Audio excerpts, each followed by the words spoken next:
The Standard & Poor's 500 had its worst week since the February 11th low, and the Nasdaq was on track for one of its longest losing streaks.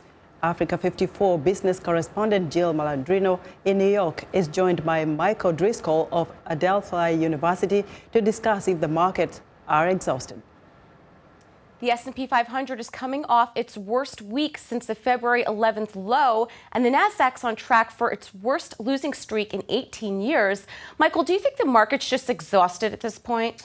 I think that's part of it. I think if we start to look at what has happened in 2016 so far, the deep dive earlier in the year, market clawing its way all the way back, getting at best we were 4 or 5% on the plus side. Now we're back to even.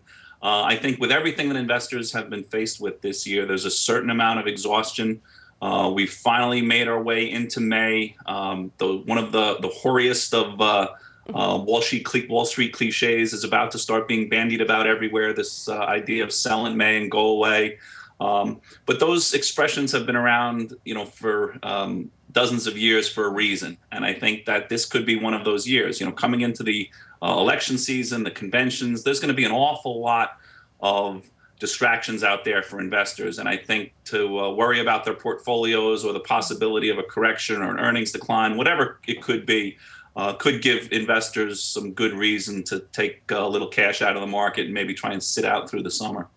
Well, it just seems like we're always telling investors, let your money accumulate, keep putting money in, let yourself dollar cost average. It's impossible to time the markets. Yep. I would think to stay out of the market from May to October, it's almost 6 months of not being invested in the market. What if you would have done that? You pulled out your money in mid-February and you missed that tremendous run in March and April. Sure. And studies have shown that, in any given year, most of the returns for an entire year take place on a half a dozen different days. For any investor to think that they're going to be good enough to be in the market on those days is probably a stretch. But this idea of sell and may go away, I don't think it's a literal get your money, go into cash for 6 months, just no one's that slick.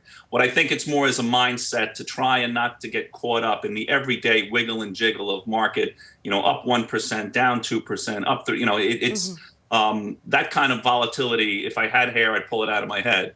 But I think that just take the ability to just step back a little bit and understand that, maybe you don't want to be fully committed in the market, take a little bit of money off the table, but try not to be as emotionally invested in the day-to-day movement as the market as investors could be from October through May. All right. As always, thank you very much, Michael. Excellent insight. Thank you. For the Voice of America in New York, I'm Jill Malandrino.